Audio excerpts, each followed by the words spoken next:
process. But a big thanks to Director Gonzalez because he's also put. All right, what we're doing here is I want to hear. I heard the controversy about the transit-oriented development, and I'm not really aware of what this is all about. So I want to listen to this part. This is the last board meeting, not this current board meeting. Put a lot of time into this in his busy world. So the implementation of the strategy here for the, I'm going to call it TOD rather than just keep saying transit-oriented development, if you will, is part of our business plan. It's part of Trimet looking to promote TOD throughout the region.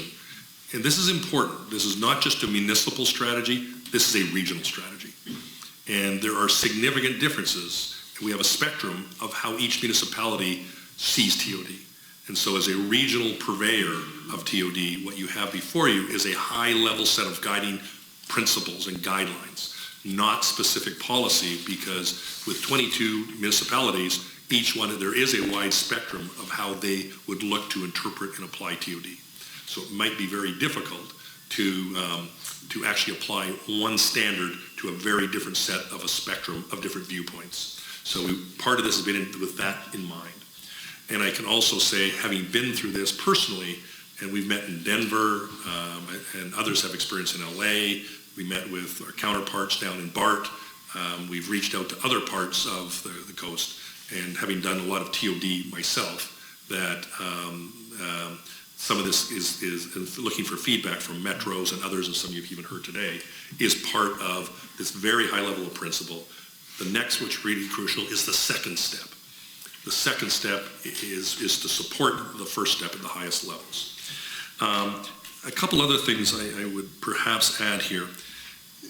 Having had experience in private sector real estate and also public sector real estate, residential as well as this TOD, it's also important, in my opinion, as we deliberate these important policies, to allow, as a purveyor of services and a broker of services with the community, that we encourage all the developer types, not just affordable housing developers. Affordable housing developments are an important instrument, but it is only one instrument, as you even heard today, where you can leverage others at the table as well. And so part of this is, as you heard an example today, where you're talking $500 million on $2.3 billion release of funds. That's tough to do if you don't include and open that up to broader capabilities sometimes. So use that as an example of making sure the spectrum of those who can play of developers is allowed to permeate. This is really where the transit went wrong. Is this movement of transit-oriented development? This is one thing that did actually start at Trimet. That was brought into the public domain by Trimet, was the transit-oriented development idea. And now it's, all over the fucking place, everywhere, around the world. But from my point of view, this is where transit lost it, because they went from providing transportation to being focused on property development. And that's the neoliberal aspect that I'm always talking about, is where they take the tax funds and they figure out ways to use the tax funds so that they can facilitate the private profit. And transit districts never did this before. This is a recent, in the last decade. This is something that's new. It's some new initiative. Some people call it Agenda 21. They were talking about it. If you watch David Icke videos, which I do, he talks about Agenda 21. You don't hear much about it anymore. But the powers to be had decided that they were going to pack people into these units and provide them with this public transportation, light rail, and it's all around the world. It's not just in Portland. So we know there is definitely a international plan of some sort, and it's being implemented locally around the world. It's not just Trimet. These creative alternatives that may or may not be known. We also have some unique elements that sometimes when you do large capital projects, let's take the Southwest Corridor, a tremendous opportunity for affordable housing in here. And I think Lance will have some statistics, but I think... And they'll all throw that affordable housing in because, that's how they get people to support it. But from my understanding of the way these things really work, that the housing that goes in is actually not affordable when it actually goes in, because there's this big, they say a lot of things, they make a lot of promises, and when things actually happen, they're not what they were said they were supposed to be. And that's pretty standard for American public policy. They tell you one thing and then they do another. Our last several, without a policy, our last several transit-oriented development programs have actually achieved over 60% affordable housing. And that's without a target or a goal. So we're already a leader. I don't know. Is that true? So we're already walking the talk without a specific target. I don't know anything about this. So where's the 60% affordable? Where? What? Renko? Where? What do you mean by affordable housing? I don't know I don't know any evidence of this, of what he just said, that 60% of the Trimet affordable Todd is affordable housing. But I don't know what he's talking about. I haven't read anything about this. And Lance will have more specifics than I think on this. So part of this is to allow the high-level principles, but to allow the creativity as well.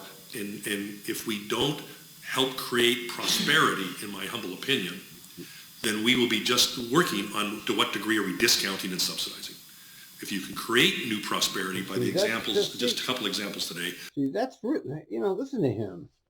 He really is an impressive speaker, the way he is able to present this material. What he's saying is, when he's using the word prosperity, he means profit. If you can make profit. I mean, in his own way, he's quite brilliant, isn't he? He really knows how to talk. I mean, it's just impressive the way why did they fire him up there in Vancouver? What? I wonder what the real details were.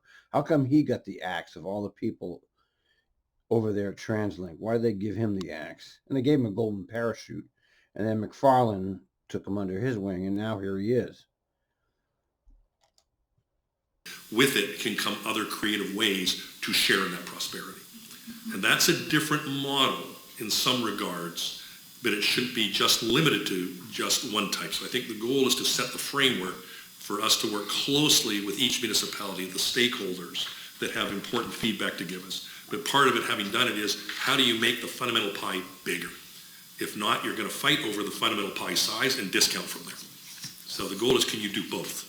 And that's part of the principles here, to reflect the spectrum of needs in each of these communities, because they are all different, as we saw here today, as we hear from our municipal partners, as others. So, and the other part is also, I would suggest, it should not be controversial, or maybe to the extreme, that the private sector makes money. Oh, yeah. It's okay. There he goes. See, he blurted it out. No, that's not government's job, okay? This is the fundamental. That's not government's job. Government is to provide services to people, not to provide profit to developers. This is neoliberalism right here, and he just blurted it right out. Because with it, that's part of health. And part of it also in these policies allows us, you'll see, to take some of the money if we can do land assembly. So if we just take the existing footprint, then we will just discount off the existing footprint. If we can generate funds through gaining them ourselves, not to profit personally, but to reinvest back in our system, where we may do land assembly of buying this property, and doing something far greater than the one individual could do, the one individual property. The other part is also, for the first time in the region's history, we're prepared to put air rights on the table.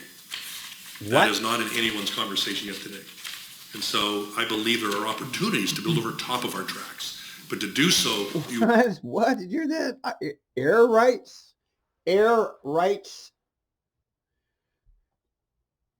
Will not get so in the existing model, that if it's just going to stick to the model of the real estate footprint that you carry today. So those are live examples, having done them before. But to do that, I believe you need that broader policy that allows you the subsets to fit and work and manage those agreements underneath it, that really next important step of which we put each of our properties under the screen to say, hey, what can we do?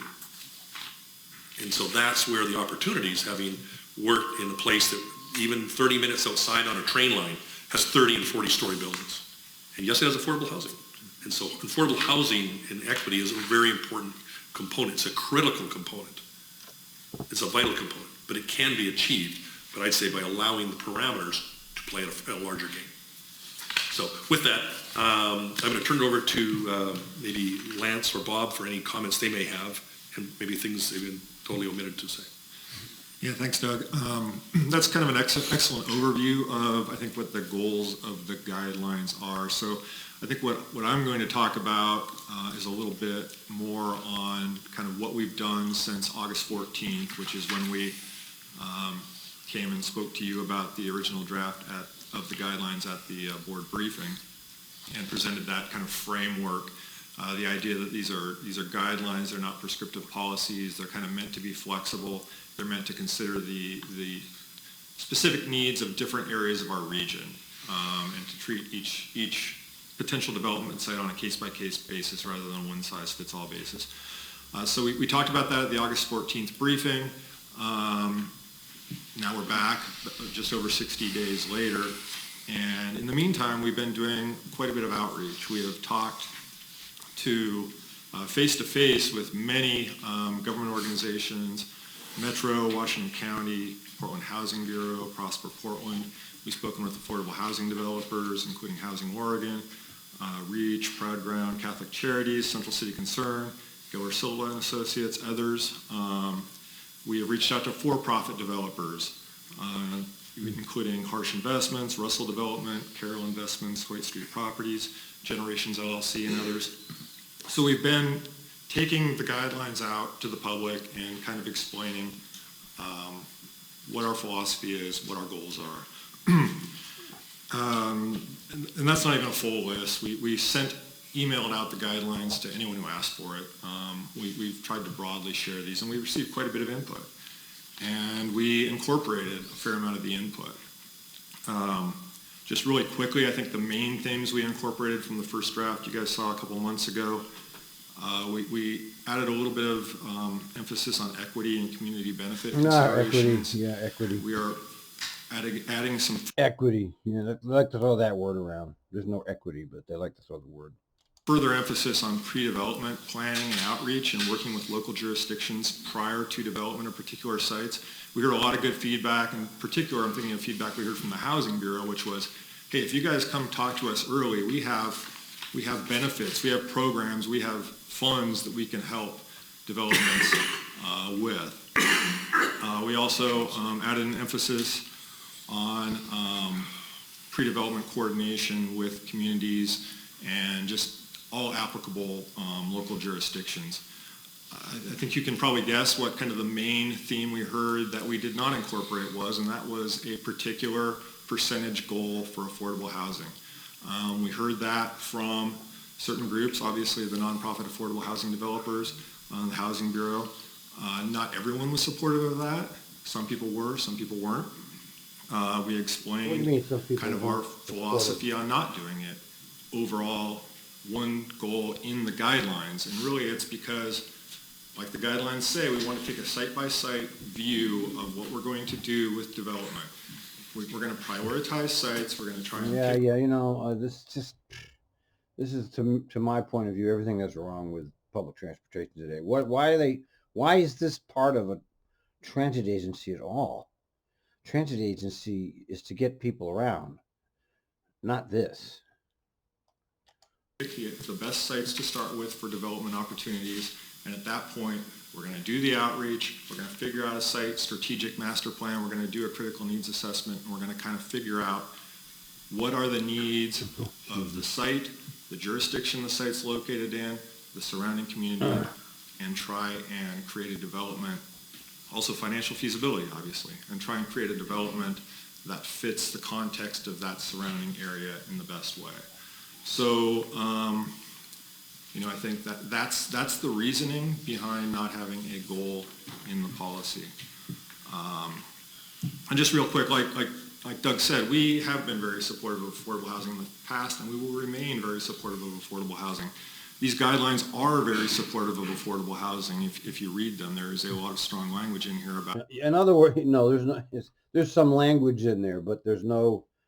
I can see what's going on here. There's no actual demands. There's no criteria that says you have to have X amount of affordable housing. I can see what's going on here. About affordable housing, and that's certainly going to be a consideration. In the past, I'm thinking of, there's 4 sites. So we sold some excess property over the last several years. We have 4 sites in development. You got to remember, all these people that are talking here, they're all six-figure. They're all making six-figure incomes off of this. So they're not connected to like real people. They're living in a bubble, and the presentations are based on the bubble.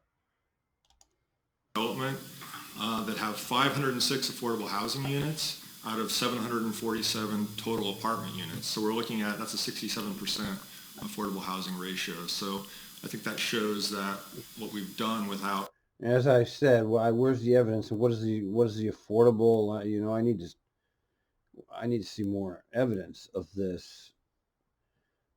I haven't seen any evidence of any of this, and I've been reading this material a long time.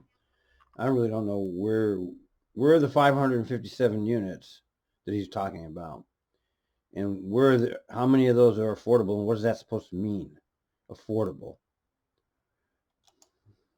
Having goals and requirements just kind of on our own, trying to best serve the community. I think that kind of shows our commitment to that. So that's kind of my summary of what we've been doing over the last 2 months. Maybe I just might add, if I may, before I turn back to the board, is I think also to look at... And the board's like trying to follow along. You can see they don't really have the slightest idea what he's talking about. They're trying to follow along as best they can, but their only communication is with this guy. The affordable housing piece is clearly a critical component, but it is one component. We have a region with Clark County that's going to be 3 million people here in 20 years. So Yeah, that's what everybody keeps saying. Everybody says that, and it's not going to happen. Okay, Portland and Seattle, this area is being priced. People are leaving now. It's too expensive. They're going south. They're going to red states, which are cheaper. It's all economics. They're running out of people that can afford to live in Portland. It's just that simple. Where as a region are we going to help place them? There's not going to be 20 million people more. That's bullshit. So part of that is creating new access, not for all. So part of transit-oriented development is to densify where we can and it makes sense up. We're either going to grow this way or we're going to grow this way, but we're going to grow. So typically we look at top models in the world. Usually there is good densification around transit facilities because it creates access where people hopefully may not need a car, or they use an e-scooter, they walk, they cycle. I'll call healthy ways of being mobile. So it's factoring in growth to allow to manage multi-use facilities. So people may not, if they have a residence there, that they may not have to get in a car to travel somewhere else to go do their shopping. So you can actually have a yoga studio or a dentist or a coffee shop or multi-use. When I lived in Northwest Portland, I didn't need a car. Everything was right there. Doctor, dentist, stores. I never used my car except to go to Costco. That's when I used, or to go to, when I was working at Trimet, I needed a car to work at Trimet. Facilities that actually create a healthy environment to come downstairs and just live, and yes, get access to transit. So what you see before you is to try and encourage that where that makes sense. But part of it also is, I used to do site selection for organizations like Starbucks, coffee, personally. And so we also have to make sure the model is a viable model for the long-term retailer. So that's scary. He used to do site selection for Starbucks. Oh, boy. Windows and doors are not closed. And so we've got to make sure that overall model is prosperous for the residents, affordable housing, the retailers, for those that this can be used to leverage a good quality of livable life close with access to transit. And that's not just rail. Typically people zoom in on rail, that rail is the answer. You can do this at Beaverton Transit Center. You can do this in Gresham. You can do this in other places. But it's also factoring in, we've heard examples of Gateway earlier today. These are immensely complex issues behind the scenes, and some of you have experience here with them. And they will take years to do. These are not just a scratch and win where you do it quickly. But we want to learn from each, because each one will be a different learning. In the marketplace, what we start out with in 2 years from now, maybe with one, maybe very different dynamics as the market evolves over time. The standards change, the parameters change, the products change, et cetera. So this needs to be a framework. That's why we have guidelines at its highest level to reflect the uniqueness of the municipalities and the regional constituents in them. And so it's intended to have highest level flexibility. Then underneath, that's where we get into the details. So with that, I'll turn it back to the board for discussion. Okay. Good overview. I think we're going to have, as I said, Anybody understand any of this? Nope, discussion. I don't. What I'd like to do, if it's okay with you, Director Edwards, I'd like to go to Director Gonzalez, who I know has spent a considerable amount of time out in the community talking about these guidelines, and probably has some more insight into some of the comments we heard this morning, and maybe can shed some light on what you heard and where we may or may not need to make any amendments or changes. So is that okay? Director Gonzalez? Thank you. Thank you for This guy's a former employee of CH2M Hill. yielding the floor. Thank you for the presentation and the overview. I really appreciate the time that both Bob and Lance have dedicated to crafting the document, doing the research, working with other jurisdictions, learning from case studies, and taking the time to work across the table with agencies within our region to get some feedback. I had the luxury of sitting in on a few of those sessions, several of those sessions, not all of them, but I had a chance to hear about how this has both been responded to and how it's been understood and interpreted by the community at large. So I want to start by just acknowledging a little bit of why we're taking the approach we're taking here, because it doesn't really stand out in the document itself. And I think it behooves both the board and the community to set the context around why we're taking the approach we are. One thing that this document is working to do is create an open-ended regional document that allows us to have a conversation that will evolve over time as the needs and the critical needs of the community are discovered and understood better. Yeah, it's all about the community, right? Yeah, right. And as they change over time. The document that's been created is not limited to land that belongs to Trimet. This was intended as a document that could apply to any parcel, whether it's owned by Trimet, a public agency, or a private landowner. And the idea behind it is to establish what it means to Trimet to have a conversation about TOD. And the idea behind it is that we want to make sure that the regional transit infrastructure and any land use development is talking to each other, and that we're leveraging land use with transit infrastructure as much as possible throughout the region. So there was a deliberate intent here to create something that would apply just as easily to land that Trimet doesn't own. And because of that, the word requirement is nowhere in this document because we don't have jurisdictional authority over land that we don't own. Yet the document had to be able to respond to what we want to do if someone wants to do a TOD on their own private land. And we heard some examples and testimonies today of folks that want to do just that. So the document is beyond timely. We should have this in place, and the sooner the better for the agency to be able to move the conversation of TOD forward. The other thing that's really important to keep in mind is that This guy's a politician, if I've ever seen one. the intent behind Trimet really leaning into TOD was never intended to be a conversation about how we're going to get rid of surplus property. This document is intended to help us have a conversation about developable rights. Nowhere in it does it say we're trying to sell land, whether it's give away land or sell land at a profit. As Doug mentioned, when we talk about air rights for the agency, we're talking about rights to build. And it doesn't mean that build has to occur right above the rail line. It just means the developable rights are on the market. And we really feel that we have an opportunity right now to leapfrog the current conversations. There's been great case studies in cities along the West Coast that we're learning from. And there's local agencies that are that have TOD programs that have affordable housing baked into them. And we're learning from those programs. And we're trying to take those lessons and go above and beyond what is currently on the market. I don't know. I think I've had enough of this.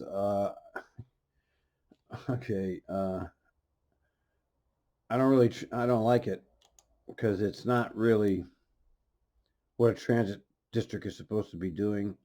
I don't know what the document is. I looked at the resolution, obviously, because I always post the resolutions, but I don't read them word for word because they're just way too legalistic and too long.